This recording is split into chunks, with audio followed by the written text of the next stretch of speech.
In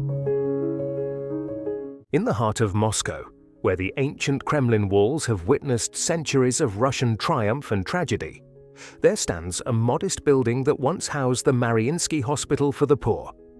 It was here, in 1821, that one of literature's most profound explorers of the human condition was born into a world of suffering that would shape his understanding of existence itself. Fyodor Mikhailovich Dostoevsky entered life not in the gilded salons of the aristocracy, but among the sick, the destitute, and the forgotten. An environment that would prove to be the perfect crucible for forging a writer who would penetrate deeper into the mysteries of the human soul than perhaps any novelist before or since. The Moscow into which Fyodor Dostoevsky was born on November 11, 1821, was a city of stark contrasts that would profoundly shape his understanding of human nature and social reality. While the wealthy districts near the Kremlin displayed the grandeur and sophistication of Russian imperial culture, the outskirts of the city, where the Mariinsky Hospital for the Poor was located, revealed a different face of Russian society, one marked by poverty, disease, and the daily struggle for survival that characterized the lives of the vast majority of the empire's subjects. The Mariinsky Hospital, where Dostoevsky's father served as a physician, was more than just a medical institution. It was a microcosm of Russian society's most pressing problems. Established to provide medical care for Moscow's poorest residents, the hospital treated patients suffering from a wide range of ailments, many of them the direct result of poverty, malnutrition, and the harsh conditions of urban life. The hospital grounds, where the Dostoevsky family lived in modest quarters provided for the medical staff, were constantly filled with the sick, the dying, and the desperate. A daily reminder of human vulnerability and the precarious nature of existence. For young Fyodor, growing up in this environment meant that suffering was not an abstract concept, but a daily reality that he observed from his earliest years. Unlike children of the aristocracy, who were carefully shielded from unpleasant realities, Fyodor encountered the full spectrum of human misery as he played in the hospital gardens and corridors.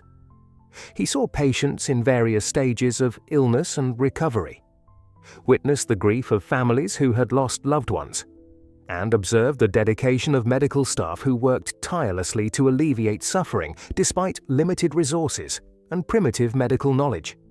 This early exposure to human suffering would prove to be one of the most formative influences on Dostoevsky's development as both a person and an artist. Unlike many writers who approach the theme of suffering from a theoretical or philosophical perspective, Dostoevsky understood it as a lived reality that shaped every aspect of human experience. The compassion and empathy that would later characterize his literary portrayals of society's outcasts and criminals can be traced directly to these early encounters with human misery and resilience. Dr. Mikhail Dostoevsky was a complex figure who embodied many of the contradictions that characterized Russian society during this period. A man of humble origins who had achieved professional success through hard work and determination, he was deeply committed to his medical practice and took seriously his responsibility to care for Moscow's poorest residents. At the same time, he was known for his strict, sometimes harsh approach to family discipline and his volatile temperament, which could shift rapidly from kindness to anger. His relationship with his children was marked by high expectations and demanding standards that reflected both his own struggles to achieve respectability and his determination that his sons should surpass his own achievements. The elder Dostoevsky's approach to education was characteristic of his generation's belief in the transformative power of learning and culture. Despite the family's modest financial circumstances, he was determined that his children should receive the best education possible, and he invested considerable resources in books, tutors, and educational opportunities. His library, though small by aristocratic standards, contained works by the major Russian and European authors, and he encouraged his children to read widely and to develop their intellectual capacities to the fullest extent possible. Maria Fyodorovna Dostoevskaya, Fyodor's mother, provided a counterbalance to her husband's sometimes stern demeanor with her gentle nature and deep religious faith. A woman of genuine piety who found comfort and meaning in Orthodox Christianity, she introduced her children to the spiritual dimensions of Russian culture and helped to instill in them a sense of the sacred that would prove crucial to their later development. Her approach to child-rearing emphasized love, compassion, and moral development rather than mere academic achievement, and she served as a source of emotional warmth and stability in a household that could sometimes be tense and demanding. One of the most significant influences on young Fyodor's development was his nanny, Elena Frolovna, a peasant woman who served the family with devotion and who became a crucial figure in the children's emotional and cultural education. It was Elena who introduced Fyodor to the rich tradition of Russian folk tales, legends, and heroic sagas that would later influence his literary imagination. Through her storytelling, he encountered a world of moral complexity and spiritual depth that complemented the more formal education he received from his parents and tutors. The stories that Elena told were not the sanitized fairy tales that might be found in aristocratic nurseries, but authentic folk narratives that dealt with themes of good and evil, suffering and redemption, justice and mercy. These stories often featured characters who faced moral dilemmas and spiritual challenges, and they conveyed a worldview that emphasized the importance of compassion, forgiveness, and the possibility of spiritual transformation even in the most difficult circumstances. The influence of these early narrative experiences can be seen throughout Dostoevsky's later works, which often feature characters who must navigate complex moral landscapes and who find redemption through suffering and love. When Fyodor was 4 years old, his mother began teaching him to read using the Bible as his primary text. This early introduction to scripture would prove to be another formative influence on his development, providing him with a framework for understanding human nature and moral responsibility that would remain central to his thinking throughout his life. The biblical stories of sin and redemption, of suffering and salvation, of the struggle between good and evil, became deeply embedded in his consciousness and would later find expression in the psychological and spiritual dramas that characterize his greatest novels. As Fyodor grew older, his parents expanded his literary education to include works by major Russian and European authors. He was introduced to the poetry of Alexander Pushkin and Gavrila Derzhavin, the historical novels of Nikolai Karamzin, and the romantic works of Friedrich Schiller and Johann Wolfgang von Goethe. He also read Gothic fiction by authors like Anne Radcliffe, heroic tales by Miguel de Cervantes and Walter Scott, and the epic poems of Homer. This diverse literary diet exposed him to a wide range of narrative techniques, thematic concerns, and philosophical perspectives that would later influence his own approach to writing. Of particular importance was his early encounter with the works of Nikolai Gogol, whose satirical and psychologically penetrating portrayals of Russian society made a profound impression on the young reader. Gogol's ability to combine social criticism with psychological insight, his use of grotesque and fantastic elements to illuminate deeper truths about human nature, and his exploration of the spiritual dimensions of everyday life would all become important influences on Dostoevsky's own literary development. The educational approach that Fyodor experienced in his childhood was characterized by an unusual combination of intellectual rigor and emotional warmth. While his father demanded high standards of academic achievement and moral behavior, his mother and nanny provided the love and emotional support necessary for healthy psychological development.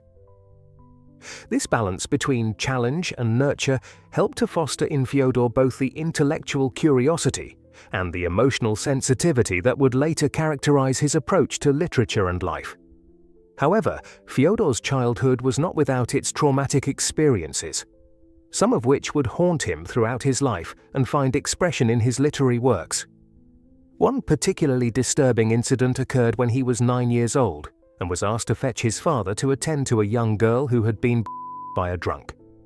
The horror of this experience and his exposure to the reality of violence and human cruelty left a lasting impression on his developing psyche and contributed to his later preoccupation with themes of innocence corrupted and the capacity for evil that exists within human nature. Another significant childhood memory that would later find its way into his writing was an incident involving a family serf named Mary, which Dostoevsky would later describe in his story The Peasant Mary. During a summer visit to the family's small estate in Darovoye, young Fyodor became frightened while playing in the forest, imagining that he heard a wolf approaching. Mari, who was working nearby, comforted the frightened child with such genuine kindness and compassion that the incident became a touchstone for Dostoevsky's later understanding of the fundamental goodness that could exist in even the humblest human beings. These summer visits to Darovoye provided Fyodor with his first sustained exposure to rural Russian life and to the peasant culture that would later become so important to his understanding of Russian national identity. Unlike the urban environment of Moscow, where social relationships were often formal and hierarchical, the estate offered opportunities for more direct and authentic human connections. Fyodor observed the daily lives of the serfs who worked the land, participated in their seasonal celebrations and religious observances, and began to develop an appreciation for the spiritual wisdom and moral authenticity that he believed characterized the Russian peasantry. The contrast between the sophisticated but often artificial culture of educated Russian society and the simple but genuine faith of the common people would become one of the central themes of Dostoevsky's later works. His childhood experiences at Darovoye planted the seeds of his later conviction that the Russian people possessed a special spiritual wisdom that could serve as a source of renewal and redemption for a society that had become corrupted by Western materialism and rationalism. As Fyodor approached adolescence, his parents began to make plans for his formal education beyond the family circle. The decision to send him to boarding school in Moscow represented both an opportunity and a challenge. An opportunity to receive the kind of systematic education that would prepare him for a professional career, but also a challenge to maintain his emotional and spiritual development in an environment that might be less nurturing than the family home. The years of Fyodor's childhood had provided him with a foundation of experiences, relationships, and cultural influences that would shape his entire life and career. The early exposure to human suffering had given him a deep compassion for the downtrodden and marginalized members of society. The rich literary education he had received had awakened his imagination and provided him with models for understanding and expressing complex human experiences. The religious and moral instruction he had received from his mother and nanny had instilled in him a sense of the sacred and a belief in the possibility of spiritual transformation. Perhaps most importantly, the combination of intellectual stimulation and emotional warmth that characterized his childhood had fostered in him both the analytical capacity necessary for psychological insight and the emotional sensitivity necessary for genuine empathy. These qualities would prove essential to his later success as a novelist who could create characters of extraordinary psychological complexity while maintaining a deep compassion for their struggles and failures. The child who left the Mariinsky Hospital to begin his formal education was already marked by the experiences that would define his approach to literature and life. He had seen enough of human suffering to understand its reality and its power to shape human experience, but he had also experienced enough love and kindness to believe in the possibility of redemption and transformation. He had been exposed to the great works of world literature and had begun to understand the power of narrative to illuminate the deepest truths about human nature and society. Most importantly, he had developed the moral sensitivity and spiritual awareness that would enable him to create works of literature that spoke not only to the mind but to the soul. The year 1837 marked a devastating turning point in Fyodor Dostoevsky's life, one that would shatter the relative security of his childhood and thrust him into a world of loss, displacement, and psychological turmoil that would profoundly influence his understanding of human vulnerability and the precarious nature of existence.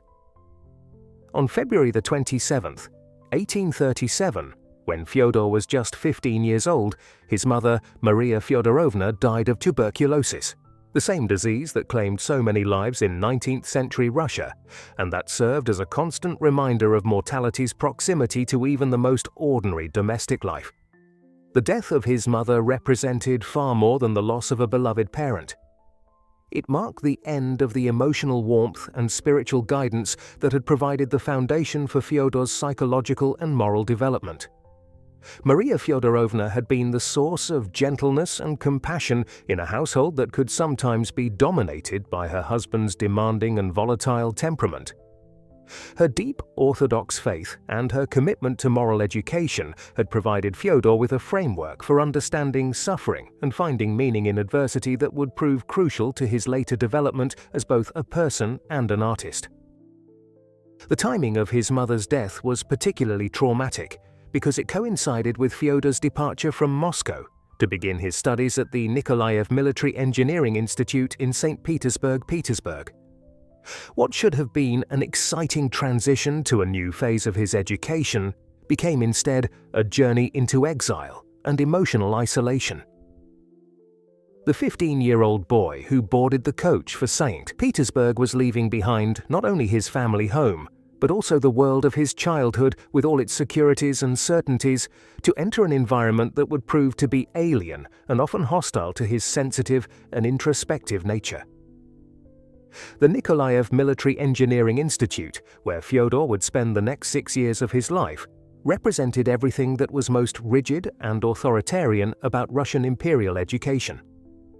Established to train officers for the empire's engineering corps, the institute emphasized discipline, conformity, and technical competence rather than the kind of intellectual and spiritual development that had characterized Fyodor's early education. The curriculum focused heavily on mathematics, physics, and engineering principles, with little attention paid to literature, philosophy, or the humanities that had nurtured his developing imagination.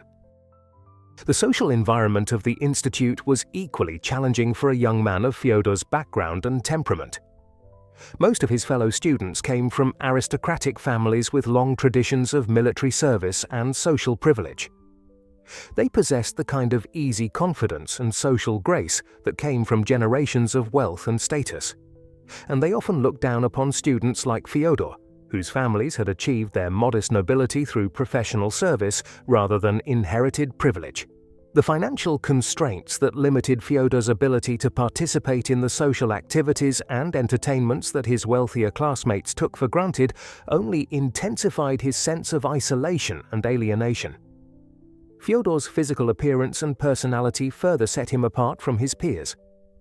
Described by contemporaries as pale, thin, and somewhat awkward, he lacked the robust health and athletic prowess that were valued in military circles. His introspective nature and his tendency toward intense emotional responses made him seem strange and even disturbing to classmates who prized emotional control and social conformity. His passionate interest in literature and his habit of becoming completely absorbed in books marked him as an intellectual oddity in an environment that valued practical skills and military bearing above all else. The academic demands of the institute proved to be both a challenge and a source of frustration for Fyodor. While he was clearly intelligent and capable of mastering the technical subjects that formed the core of the curriculum, he found little inspiration or meaning in the study of engineering principles and military tactics. His heart remained with literature and philosophy, and he spent much of his free time reading novels, poetry, and philosophical works, rather than focusing on his official studies. This division of attention between his academic obligations and his true intellectual interests created a pattern of internal conflict that would characterize much of his later life. Despite the challenges and frustrations of institute life, Fyodor's years in St. Petersburg were not without their compensations and opportunities for growth. The imperial capital, with its magnificent architecture, its rich cultural life, and its position as the center of Russian intellectual and artistic activity, provided him with exposure to ideas and influences that would have been unavailable in provincial Moscow. He was able to attend theatrical performances, visit art galleries, and participate in the kind of sophisticated cultural discourse that characterized educated society in the capital. More importantly, his time at the Institute allowed him to develop friendships with other students who shared his literary interests and intellectual curiosity. Among these was his roommate Ivan Berezhetsky, who became a close friend and confidant during their years of study together. Through Berezhetsky and other like-minded classmates, Fyodor was able to create a small circle of intellectual companionship that provided some relief from the isolation and alienation that characterized much of his institute experience. It was during his years at the Institute that Fyodor began to develop his own voice as a writer and thinker. He started keeping a diary in which he recorded not only the events of his daily life, but also his thoughts and reflections on the books he was reading and the ideas that were beginning to shape his worldview. These early writings reveal a young man who was already grappling with the fundamental questions that would later become central to his literary work: the nature of human suffering, the possibility of redemption, the relationship between faith and doubt, and the search for meaning in a world that often seemed chaotic and purposeless. The literary influences that shaped Fyodor's development during this period were diverse and sometimes contradictory, reflecting the intellectual ferment that characterized Russian culture in the 1830s and 1840s. He was deeply influenced by the Romantic movement, particularly by the works of German writers like Friedrich Schiller and Ernst Theodor Amadeus Hoffmann, whose exploration of psychological complexity and spiritual struggle resonated with his own inner experience. He was also drawn to the social realism of French writers like Honoré de Balzac and George Sand, whose detailed portrayals of contemporary society and their critique of social injustice appealed to his growing awareness of the inequalities and contradictions that characterized Russian life.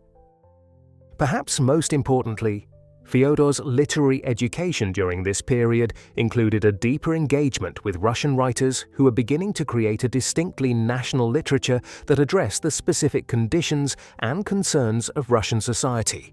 He read the works of Alexander Pushkin with growing appreciation for their psychological insight and their exploration of Russian national character. He was particularly influenced by Mikhail Lermontov's A Hero of Our Time, which presented a psychologically complex protagonist who embodied many of the contradictions and conflicts that characterized the educated Russian youth of the period. The influence of Nikolai Gogol continued to grow during Fyodor's institute years as he came to appreciate more fully the older writer's ability to combine social satire with psychological penetration and spiritual insight.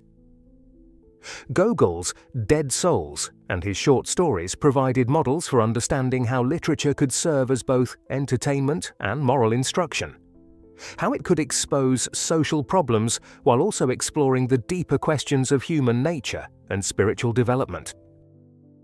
As Fyodor progressed through his studies at the Institute, he began to develop a clearer sense of his own literary ambitions and philosophical concerns.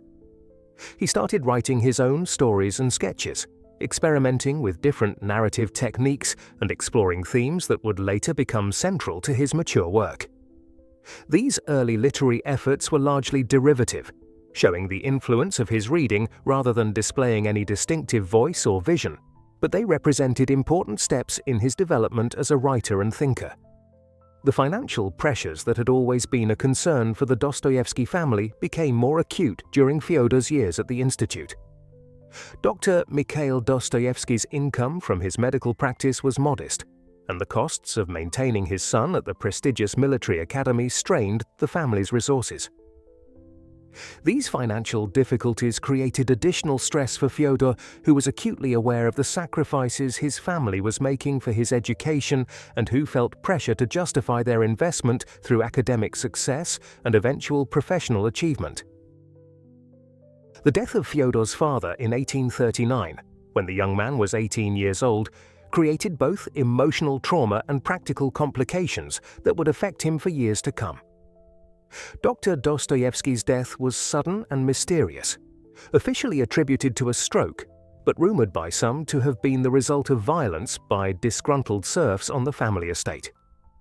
Whether or not these rumours were true, they added an element of uncertainty and fear to Fyodor's grief, contributing to his growing sense that life was unpredictable and that security was always fragile and temporary. The practical consequences of his father's death were equally significant. The family's modest estate was divided among the surviving children, leaving each with a small inheritance that provided some financial security but was insufficient to support a comfortable lifestyle. For Fyodor, this meant that he would need to rely on his own efforts to achieve financial independence and professional success, adding urgency to his need to complete his education and establish himself in a career. The loss of both parents before the age of 20 had a profound impact on Fyodor's psychological development and his understanding of human existence. The experience of orphanhood, with its combination of grief, insecurity, and premature responsibility, contributed to his lifelong preoccupation with themes of abandonment, suffering, and the search for meaning in a world that often seemed hostile and indifferent to human needs. The emotional isolation that characterized much of his institute experience was intensified by his status as an orphan, creating a sense of alienation and displacement that would find expression in many of his later literary characters.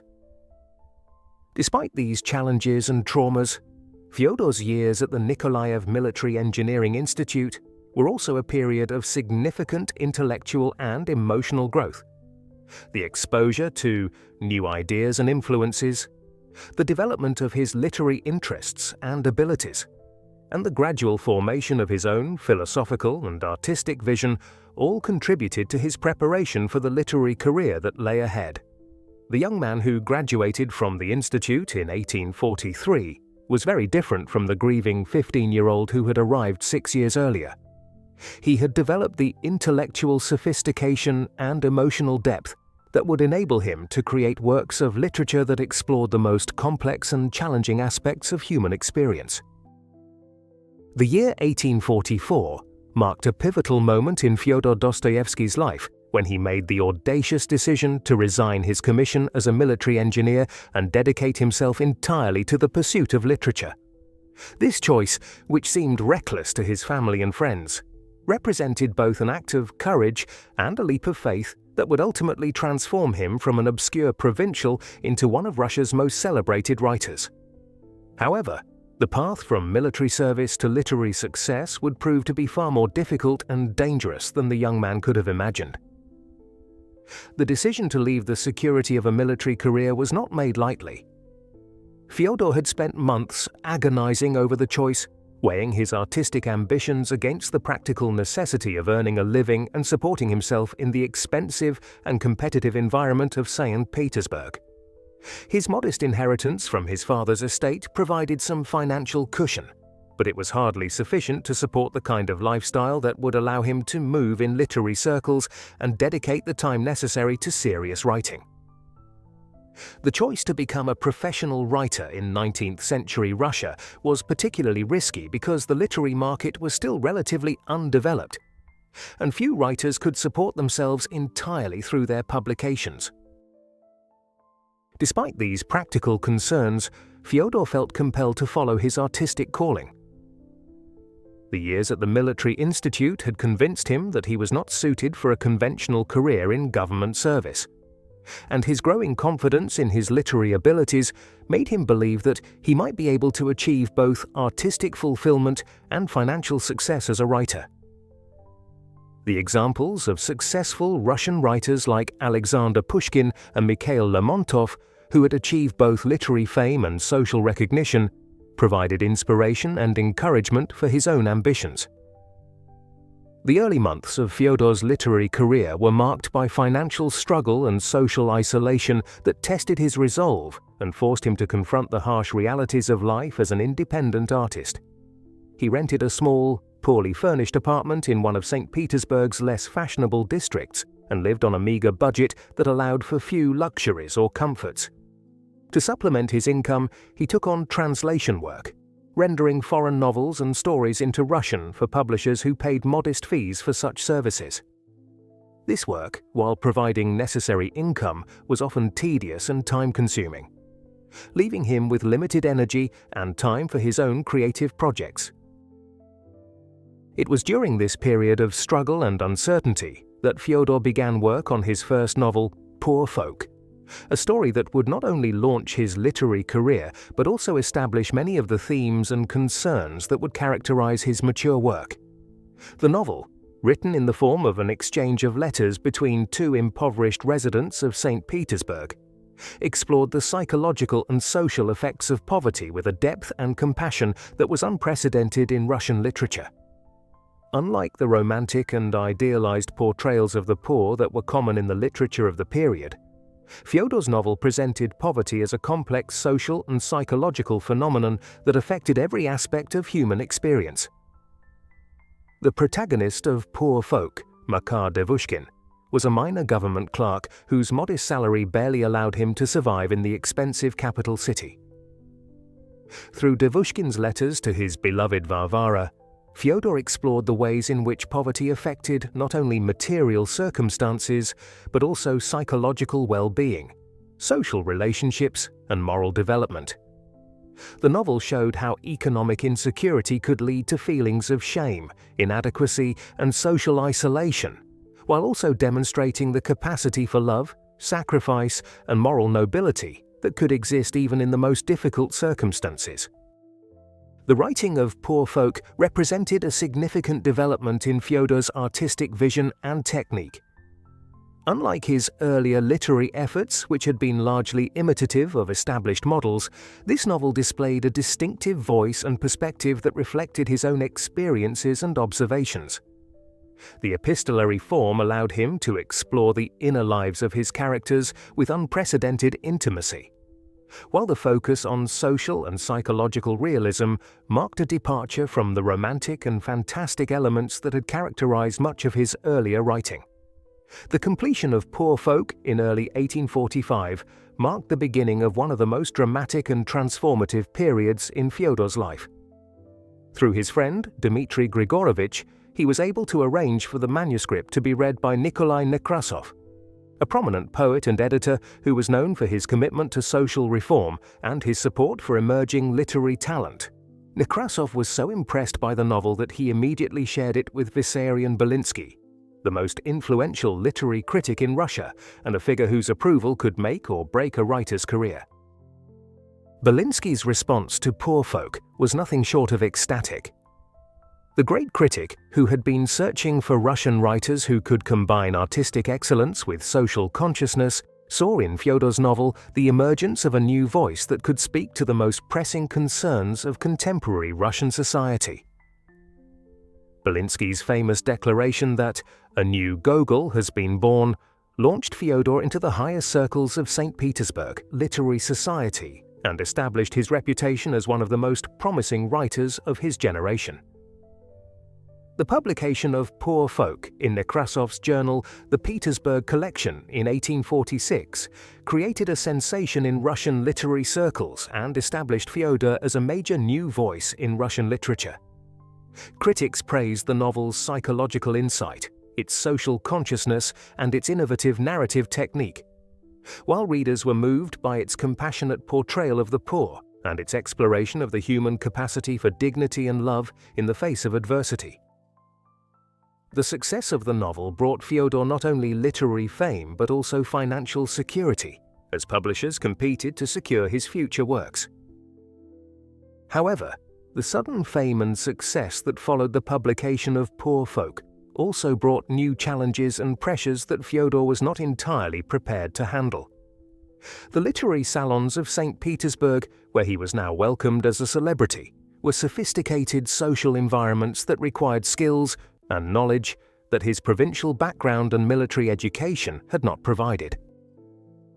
The expectations that accompanied his newfound fame created pressure to produce additional works that would maintain his reputation and justify the high hopes that critics and readers had placed in him. Fyodor's subsequent works, including The Double and Mr. Prokharchin, while displaying continued evidence of his psychological insight and literary skill, did not achieve the same level of critical and popular success as Poor Folk. Some critics began to question whether his initial success had been a fluke, and the literary establishment that had initially embraced him began to express doubts about his ability to fulfill his early promise.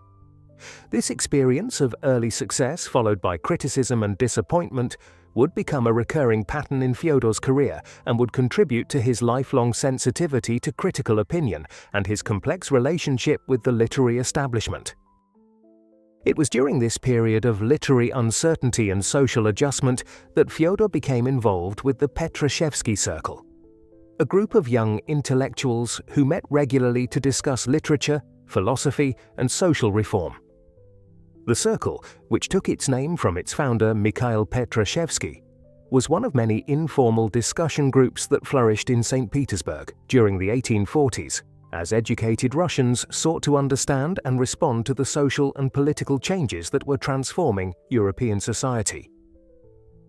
The Petrashevsky Circle attracted a diverse group of participants, including writers, government officials, military officers, and students who shared a common interest in progressive ideas and social reform. The discussions that took place at these meetings covered a wide range of topics, from the latest developments in European philosophy and literature to specific proposals for reforming Russian society and government. While the circle was not explicitly political in its orientation, many of its members were influenced by socialist and utopian ideas that were gaining popularity among European intellectuals. For Fyodor, participation in the Petrashevsky Circle provided both intellectual stimulation and social companionship that helped to compensate for the isolation and uncertainty that had characterized much of his early literary career. The discussions that took place at the circle's meetings exposed him to new ideas and perspectives that would influence his thinking about literature, society, and human nature. The friendships he formed with other members of the circle provided him with a sense of community and shared purpose that had been largely absent from his life since his departure from the military institute. The intellectual atmosphere of the Petrashevsky Circle was shaped by the broader currents of European thought that were challenging traditional assumptions about society, politics, and human nature. Members of the circle read and discussed the works of French socialist thinkers like Charles Fourier and Pierre-Joseph Proudhon, whose critiques of capitalism and proposals for social reorganization offered alternatives to the existing social order. They also engaged with the philosophical works of German thinkers like Ludwig Feuerbach and the young Hegelians, whose materialist critiques of religion and traditional authority challenged conventional beliefs about the nature of reality and human existence. The influence of these ideas on Fyodor's thinking was complex and sometimes contradictory. While he was attracted to the humanitarian ideals and social consciousness that characterized much of socialist thought, he was also troubled by its materialist assumptions and its tendency to reduce human experience to economic and social factors. His own religious background and his growing interest in spiritual questions made him skeptical of purely secular approaches to social reform, even as he shared the socialists' concern for the poor and oppressed. The discussions that took place at the Petrashevsky Circle also exposed Fyodor to banned books and forbidden ideas that were circulating underground in Russian intellectual circles. The group read and discussed works that had been prohibited by the government censors, including political treatises, philosophical works, and literary texts that were considered subversive or dangerous to the existing social order. This exposure to forbidden knowledge created a sense of intellectual excitement and political engagement that was both thrilling and dangerous for the young participants. Among the most influential texts discussed by the circle was Vissarion-Belinsky's famous Letter to Gogol, a passionate critique of the older writer's conservative political views and his support for the Orthodox Church and the autocratic government. Belinsky's letter, which circulated in manuscript form because it could not be legally published, articulated a vision of literature as a force for social change and moral progress that resonated strongly with many members of the circle, including Fyodor.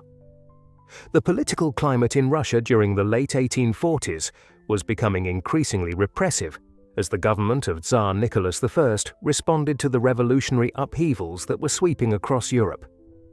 The revolutions of 1848, which challenged established governments throughout the continent, created fears among Russian authorities that similar movements might emerge within the empire.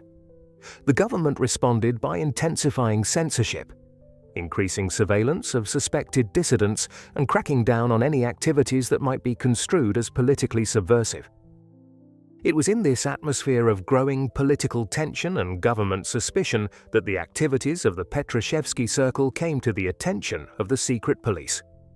The group's discussions of banned books, their interest in socialist ideas, and their criticism of existing social conditions marked them as potential threats to the stability of the regime. Government agents began infiltrating the circle's meetings and gathering evidence that could be used to prosecute its members for seditious activities. The end came suddenly and dramatically on the night of April 23, 1849, when government agents simultaneously arrested dozens of individuals associated with the Petrushevsky Circle. Fyodor was awakened in his apartment by police officers who searched his rooms, confiscated his papers and books, and placed him under arrest. Along with the other members of the circle, he was taken to the Peter and Paul Fortress, the notorious prison where political prisoners were held while awaiting trial. The arrest marked the end of the first phase of Fyodor Dostoevsky's literary career and the beginning of an ordeal that would test his physical endurance, psychological resilience, and spiritual faith in ways that he could never have imagined. The young man who had achieved literary fame and social recognition through his talent and ambition was about to discover that, in the Russia of Nicholas I, intellectual curiosity and political engagement could lead to consequences far more severe than social criticism or professional disappointment.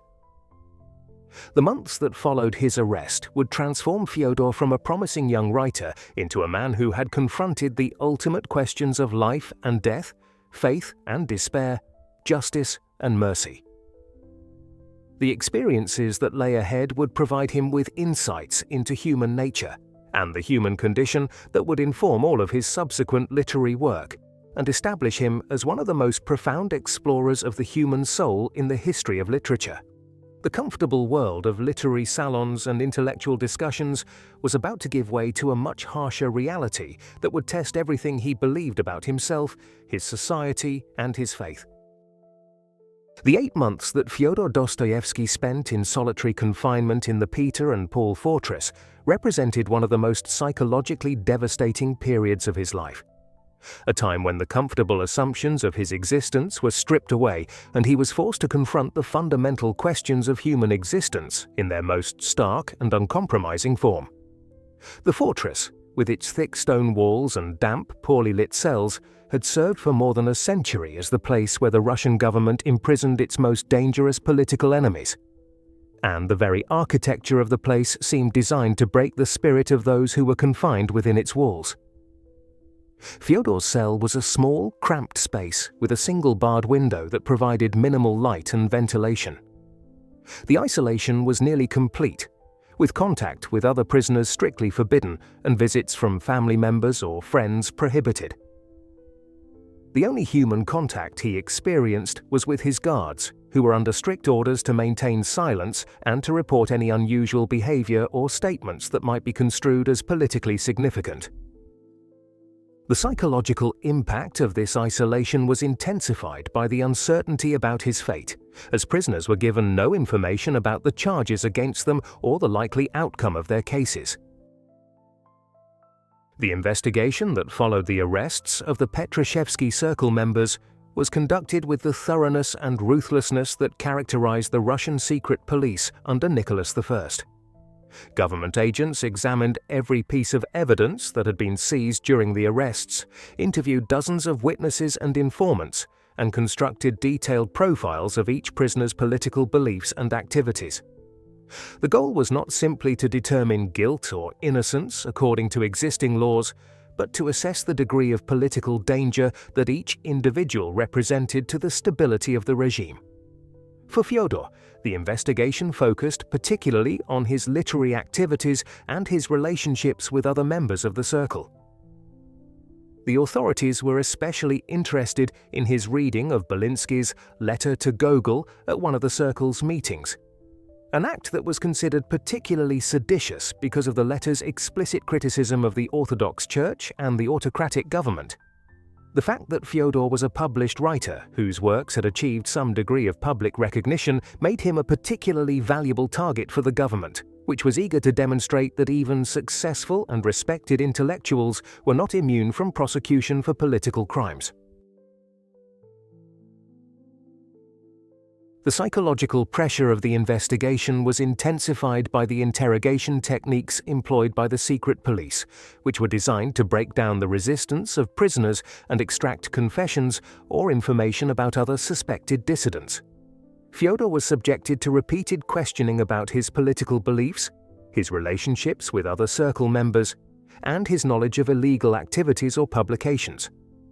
The interrogators used a combination of threats, promises, and psychological manipulation to try to convince him to provide information that could be used against his friends and associates. Despite the enormous pressure and the deteriorating conditions of his confinement, Fyodor maintained his dignity and refused to betray his friends or to renounce his beliefs. This resistance came at a considerable personal cost, as the months of isolation and uncertainty took a severe toll on his physical and mental health. He lost weight, suffered from various ailments related to the poor conditions of his imprisonment, and experienced periods of depression and despair that brought him close to psychological breakdown. The spiritual dimension of Fyodor's ordeal was perhaps even more significant than the physical and psychological suffering he endured. The experience of imprisonment forced him to confront fundamental questions about the nature of justice, the meaning of suffering, and the existence of God in ways that his previous life had not required. The comfortable assumptions about divine providence and moral order that had sustained him during his earlier struggles were challenged by the apparent arbitrariness of his fate and the suffering of his fellow prisoners. Yet it was also during this period of extreme adversity that Fyodor began to develop the spiritual insights and philosophical perspectives that would later inform his greatest literary works. The experience of suffering, rather than destroying his faith, ultimately deepened his understanding of the human condition and strengthened his conviction that redemption was possible even in the most desperate circumstances.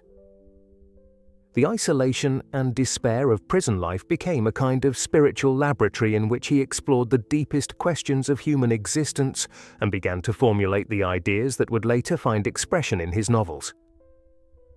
The climax of Fyodor's ordeal came on December 22nd, 1849, when he and 20 other members of the Petrashevsky Circle were taken from their cells and transported to Semyonov Place, a military parade ground in St. Petersburg, where executions were carried out.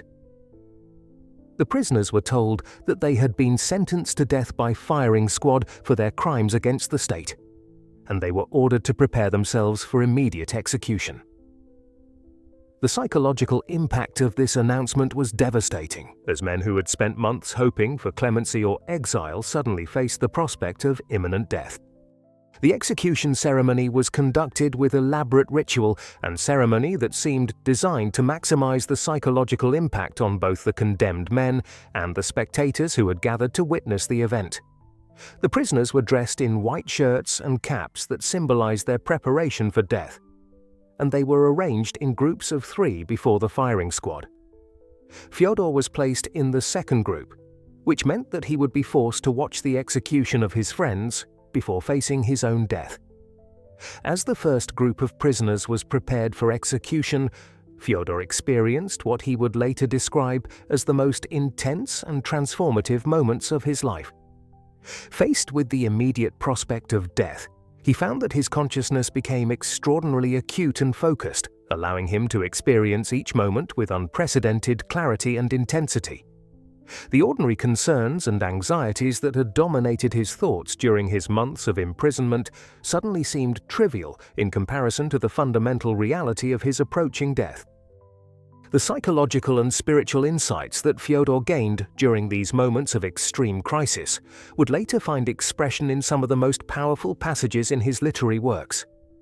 His exploration of the consciousness of condemned men, his analysis of the psychological effects of facing death, and his understanding of the ways in which extreme circumstances can reveal hidden aspects of human nature all drew upon the experiences of that December morning in Semyonov Place. Just as the first group of prisoners was about to be shot, a messenger arrived with news that the Tsar had commuted their death sentences to terms of imprisonment and exile in Siberia. The mock execution had been a carefully orchestrated psychological torture designed to demonstrate the mercy of the autocrat, while also ensuring that the prisoners would never forget how close they had come to death. The relief and gratitude that the prisoners felt at this reprieve was exactly the response that the authorities had hoped to achieve. For Fyodor, the commutation of his death sentence to 4 years of hard labor in a Siberian prison camp, followed by 6 years of compulsory military service, represented both salvation and the beginning of a new ordeal. While he had escaped death, he now faced the prospect of a decade of exile from everything and everyone he had known and loved. The sentence effectively ended his literary career, at least temporarily, and condemned him to years of physical hardship and social isolation that would test his endurance in ways that even the months in the Peter and Paul fortress had not. The journey to Siberia began immediately after the commutation ceremony, as Fyodor and his fellow prisoners were loaded into prison wagons for the long trek across the Russian Empire to their place of exile. The journey itself was a form of punishment, as the prisoners were transported in harsh conditions with minimal food, inadequate clothing, and no protection from the brutal winter weather that characterized much of their route. The physical hardships of the journey were compounded by the psychological impact of leaving behind the familiar world of European Russia and entering the vast unknown territories of Siberia. The prison camp at Omsk, where Fyodor would spend the next 4 years of his life, was a place that seemed designed to break both the bodies and spirits of those confined within its walls. The camp housed several hundred prisoners, most of them common criminals who had been convicted of murder, theft, and other violent crimes. The conditions were primitive and harsh, with prisoners housed in overcrowded barracks, fed inadequate rations, and forced to perform backbreaking labor in all weather conditions. For a man of Fyodor's background and education, the adjustment to prison life was particularly difficult. The other prisoners, most of whom came from the peasant class and had little education or cultural refinement, initially viewed him with suspicion and hostility. His status as a political prisoner marked him as different from the common criminals, while his obvious education and refined manners made him a target for resentment and abuse. The social hierarchies and codes of behavior that governed prison life were completely foreign to his previous experience, and he was forced to learn new ways of surviving and adapting to an environment that was often violent and unpredictable. Yet it was precisely this exposure to a completely different social world that provided Fyodor with some of the most valuable insights and experiences of his life. Living among common criminals, he was able to observe human nature in its most raw and unvarnished form, stripped of the social conventions and cultural refinements that had characterized his previous environment. He witnessed acts of both cruelty and kindness, of degradation and nobility, that revealed the full complexity and contradiction of human nature. The prisoners with whom Fyodor lived included murderers, thieves, deserters, and other men who had committed serious crimes. Yet he discovered that many of them possessed qualities of loyalty, courage, and even wisdom that challenged his previous assumptions about the relationship between education and moral development. Some of the most brutal criminals displayed unexpected moments of tenderness and compassion, while others who seemed gentle and harmless proved capable of shocking cruelty. These observations would later inform his literary portrayals of criminals and outcasts, which were notable for their psychological complexity and their refusal to reduce human beings to simple moral categories. The daily routine of prison life was designed to be both physically exhausting and psychologically demoralizing. Prisoners were awakened before dawn and forced to perform various forms of manual labor, including construction work, manufacturing, and maintenance of the prison facilities. The work was often pointless and repetitive, designed more to occupy time and break spirits than to accomplish any useful purpose.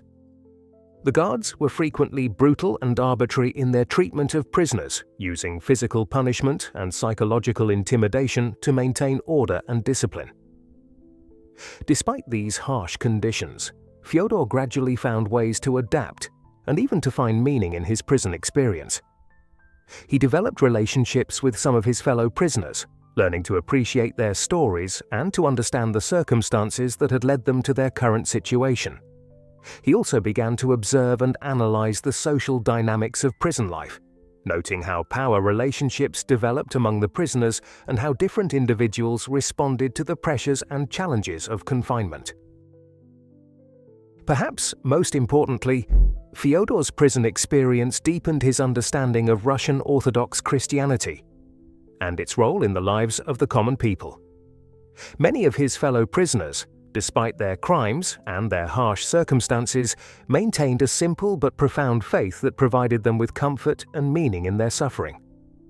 Their prayers, their observance of religious holidays, and their belief in the possibility of redemption and forgiveness offered Fyodor a different perspective on faith than the more intellectual and philosophical approaches to religion that had characterized his previous experience.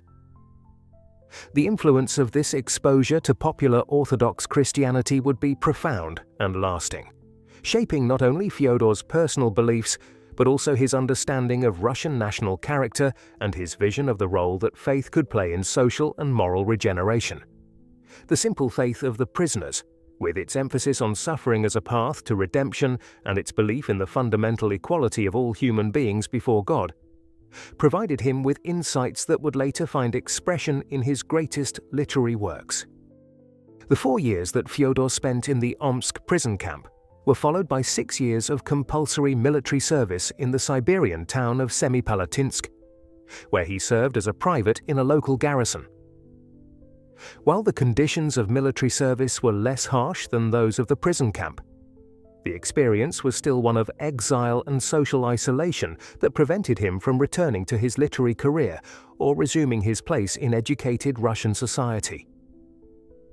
During his years in Semipalatinsk, Fyodor was able to enjoy somewhat greater freedom and to begin the process of intellectual and creative recovery that would eventually enable him to return to writing.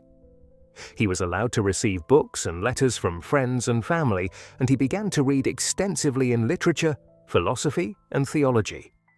He also started writing again, though his output during this period was limited, and much of it has not survived.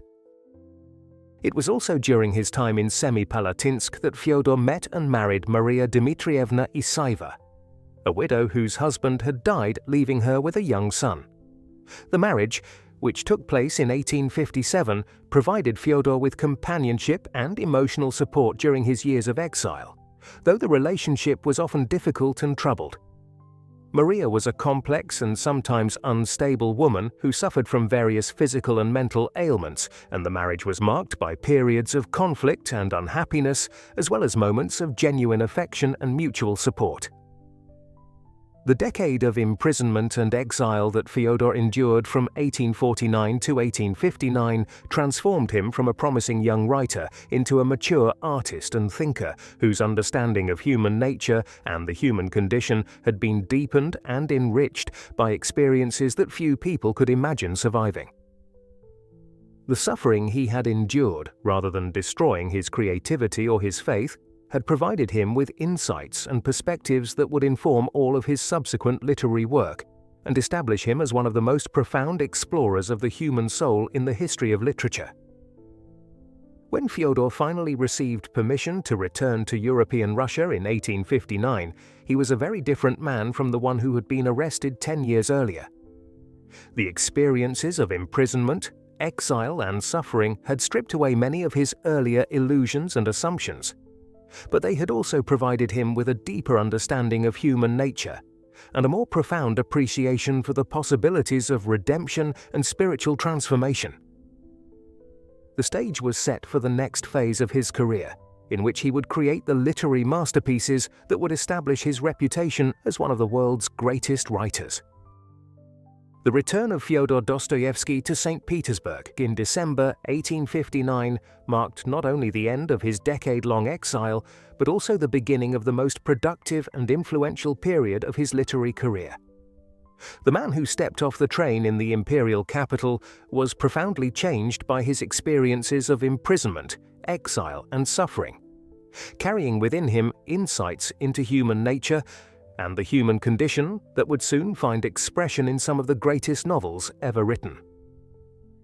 Yet the transition from exile to literary success would not be immediate or easy, as Fyodor faced the challenge of rebuilding his career and his life while grappling with the physical and psychological after-effects of his ordeal. The St. Petersburg to which Fyodor returned was itself transformed by the reforms that had begun under Tsar Alexander II, who had ascended to the throne in 1855 following the death of his father, Nicholas I. The new emperor, recognizing that Russia's defeat in the Crimean War had exposed fundamental weaknesses in the empire's social and political structure, had embarked on a program of modernization that would reshape Russian society. The most significant of these reforms was the abolition of serfdom in 1861, which freed millions of peasants from bondage, but also created new social and economic challenges that would dominate Russian life for decades to come. The intellectual and cultural atmosphere of the capital had also changed dramatically during Fyodor's absence. A new generation of writers, critics, and thinkers had emerged, many of them influenced by radical ideas about social reform and political change that went far beyond anything that had been discussed in the Petrashevsky circle. The literary journals that had once welcomed Fyodor's work were now dominated by writers and critics who advocated for literature's role in promoting social revolution and political transformation, perspectives that often conflicted with the more complex and nuanced understanding of human nature that Fyodor had developed during his years of exile. Fyodor's first attempts to re-establish himself in St. Petersburg's literary world were met with mixed success. His early stories and novellas, including Uncle's Dream and The Village of Stepanchikovo, while displaying flashes of his developing genius, were generally dismissed by critics as old-fashioned and irrelevant to the pressing social questions of the day. The literary establishment that had once celebrated him as a promising young talent now viewed him as a relic of an earlier era, a writer whose experiences had left him out of touch with contemporary concerns and sensibilities. The financial pressures that accompanied Fyodor's return to literary life were intensified by his marriage to Maria Isaiva and his responsibility for her son from her previous marriage. The modest income he earned from his writing was insufficient to support a family in the expensive environment of St. Petersburg, and he was forced to take on additional work as a translator and editor to make ends meet. These financial difficulties would plague him throughout his career and would contribute to the development of the gambling addiction that would cause him enormous personal and professional problems in the years to come. It was during this period of struggle and uncertainty that Fyodor began to develop the philosophical and artistic vision that would inform his greatest works. His experiences of imprisonment and exile had convinced him that the radical materialism and social determinism that dominated contemporary Russian thought were inadequate to explain the full complexity of human nature and human experience. He had witnessed too much evidence of human dignity and spiritual resilience in the most degraded circumstances to accept theories that reduced human beings to mere products of their social and economic environment. The literary breakthrough that would establish Fyodor's reputation as a major writer came with the publication of Notes from Underground in 1864, a work that marked a revolutionary departure from the social realism that dominated Russian literature and introduced themes and techniques that would later be recognized as anticipating the existentialist movement in European philosophy and literature. The novella's unnamed narrator, speaking from his self-imposed isolation in the basement of a St. Petersburg tenement, articulated a vision of human nature that challenged all the optimistic assumptions about progress and rational improvement that characterized contemporary thought. The Underground Man, as the narrator came to be known, was a character unlike any that had appeared in Russian literature before.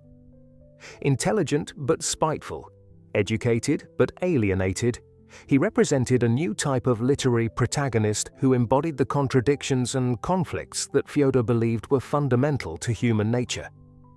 The character's famous declaration that, "I am a sick man, I am a spiteful man," established a tone of psychological honesty and moral complexity that would characterize all of Fyodor's subsequent work.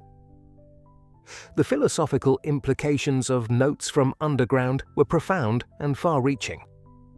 The work challenged the utilitarian philosophy that was popular among Russian radicals, arguing that human beings were not rational creatures who could be perfected through social reform, but complex and contradictory beings, driven by irrational desires and impulses. The underground man's rejection of the crystal palace of rational social organization reflected Fyodor's growing conviction that attempts to create perfect societies were doomed to failure because they failed to account for the fundamental irrationality and unpredictability of human nature.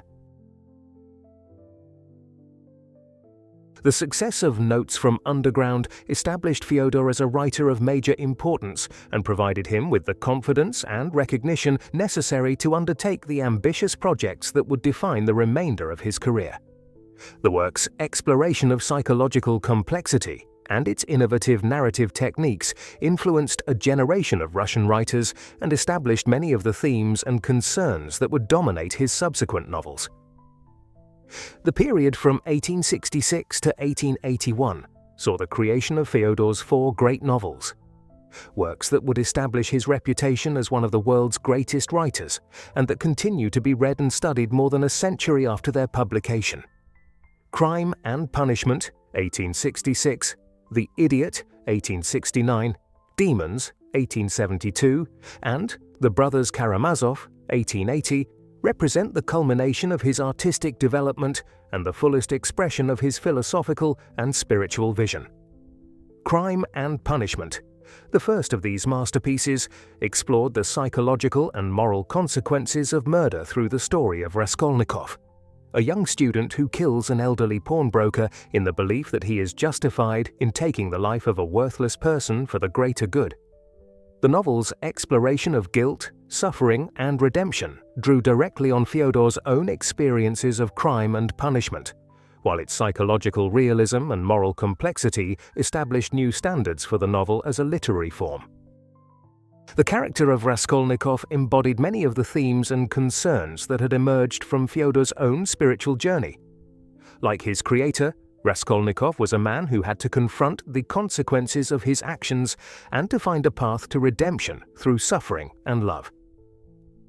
The novel's famous epilogue, in which Raskolnikov finds salvation through his love for the prostitute Sonia, reflected Fyodor's own conviction that spiritual transformation was possible even for the most fallen human beings. The Idiot, Fyodor's second great novel, represented an attempt to create a literary portrait of a truly good man, a character who would embody the Christian virtues of love, compassion, and forgiveness in their purest form. Prince Mishkin, the novel's protagonist, was conceived as a Christ-like figure whose innocence and goodness would serve as a redemptive force in a corrupt and cynical world. However, the novel's tragic conclusion, in which Mishkin's goodness proves inadequate to save those around him from destruction, reflected Fyodor's growing understanding of the complexity of moral action and the difficulty of living according to Christian principles in a fallen world. The Brothers Karamazov, Fyodor's final and perhaps greatest novel, represented the culmination of his artistic and philosophical development. The work's exploration of the relationship between faith and doubt, its investigation of the problem of evil and suffering, and its portrayal of the complex dynamics of family relationships created a work of extraordinary depth and complexity that addressed some of the most fundamental questions of human existence. The novel's famous Grand Inquisitor chapter, in which Ivan Karamazov tells his brother Alyosha a story about Christ's return to earth during the Spanish Inquisition, represented one of the most profound explorations of the relationship between religious faith and human freedom in all of literature. The Grand Inquisitor's argument that human beings are too weak to bear the burden of free will and that the Church must therefore protect them from the terrible responsibility of choice reflected Fyodor's own struggles with faith and doubt, and his understanding of the complexity of religious belief in the modern world. Throughout these great novels, Fyodor demonstrated an unprecedented ability to combine psychological realism with philosophical depth, creating characters who were both believable human beings and embodiments of universal human concerns.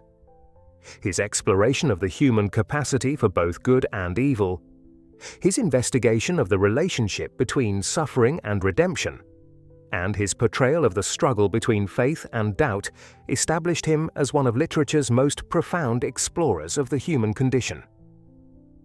The personal life that provided the foundation for these literary achievements was marked by both triumph and tragedy. Fyodor's marriage to Maria Isaeva ended with her death in 1864, leaving him to care for her son while struggling with his own health problems and financial difficulties. His subsequent marriage to Anna Grigorievna Snitkina in 1867 provided him with the emotional stability and practical support that enabled him to complete his greatest works, though the early years of their marriage were marked by financial crises and the gambling addiction that continued to plague him. The gambling addiction that Fyodor developed during his European travels in the 1860s represented one of the most destructive and self-defeating aspects of his personality. Despite his intellectual understanding of the futility and destructiveness of gambling, he found himself repeatedly drawn to the gaming tables where he would lose money that his family desperately needed. The psychological insights that he gained from this struggle with addiction would later inform his portrayal of characters who were driven by compulsive and self-destructive impulses. The final years of Fyodor's life were marked by growing recognition of his literary achievements and his emergence as one of Russia's most important cultural figures. His famous speech at the dedication of the Pushkin Monument in Moscow in 1880 established him as a spokesman for Russian cultural values and demonstrated his belief in Russia's special mission to provide spiritual leadership to the world.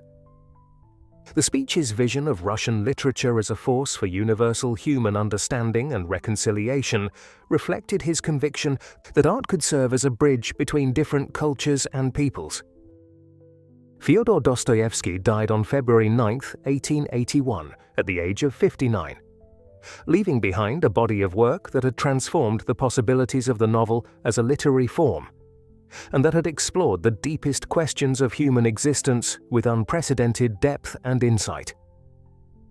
His funeral in St. Petersburg was attended by thousands of mourners, including many of Russia's most prominent writers, intellectuals, and political figures who recognized that they were witnessing the end of an era in Russian cultural life. The legacy of Fyodor Dostoevsky extends far beyond the boundaries of Russian literature to encompass world literature, philosophy, psychology, and political thought. His novels have been translated into virtually every major language and continue to be read and studied by millions of people around the world. His exploration of psychological complexity anticipated many of the insights of modern psychology, while his investigation of political extremism proved remarkably prophetic of the totalitarian movements that would dominate much of the 20th century.